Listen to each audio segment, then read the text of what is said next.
আসসালামু আলাইকুম। আজকে আমাদের রেসিপি তেঁতুলের আচার। প্রথমে শুকনা মরিচ কড়াইতে চেলে নিলাম, এরপরে চিনি অ্যাড করলাম, ভালোভাবে মিশিয়ে নিচ্ছি। মিশিয়ে নেওয়ার পরে শুকনা মরিচ আমাদের টালা হয়ে গেছে, উঠিয়ে নিলাম। এরপরে পাঁচ ফোড়ন একটু হালকা ভেজে নিব।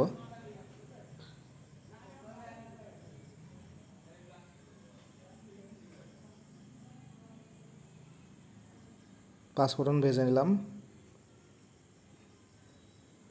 পাঁচ ফোড়নগুলো এখন নামাই নিচ্ছি। এরপরে আমরা সরিষার তেল অ্যাড করলাম। সরিষার তেল দেওয়ার পরে এখানে রসুন দিতেছি, কারণ রসুন দিলে হচ্ছে আচারটা খুবই খাবার টেস্টি হয় এবং আচারটা খাইতে অনেক মজা লাগে। রসুন দিচ্ছি এখানে পরিমাণ আপনাদের পছন্দ মতো আপনারা দিয়ে নেবেন। তারপরে যে তেঁতুল মিক্সড করেছিলাম সেই তেঁতুল আর চিনি মিক্সড এখানে আমরা দিয়ে দিচ্ছি। এখন আপনারা চিনি যতটুকু খাইতে পছন্দ করেন ততটুকু দিয়ে নেবেন, এক একজনের কাছে এক এক রকম লাগে। এরপরে ভালোভাবে মিক্সড করতেছি।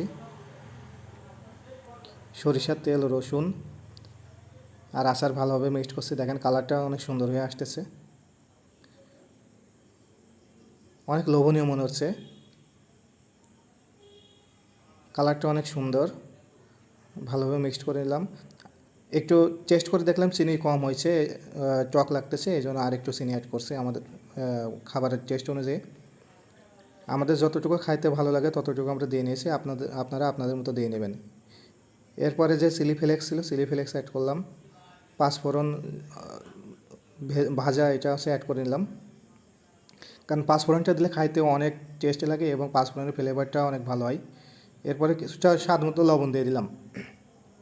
এরপরে শুকনা মরিচ দিয়ে দিলাম দুইটা। শুকনা মরিচ শেষে দুইটা দিলে এইটার ফ্লেভারটা একটু চেঞ্জ হয়। পর্যায়ক্রমে আমরা পাঁচফোড়ন দিয়ে নিয়েছি। আমাদের আচার প্রায় শেষের দিকে। এরপরে আস্ত পাঁচফোড়ন দিয়ে নিলাম। দেখেন কত সুন্দর আচারের কালারটা হয়েছে এবং অনেক লোভনীয়। আপনারা কে কে এভাবে আচার বানাইতে চান দয়া করে আমার পেজটা ফলো করেন।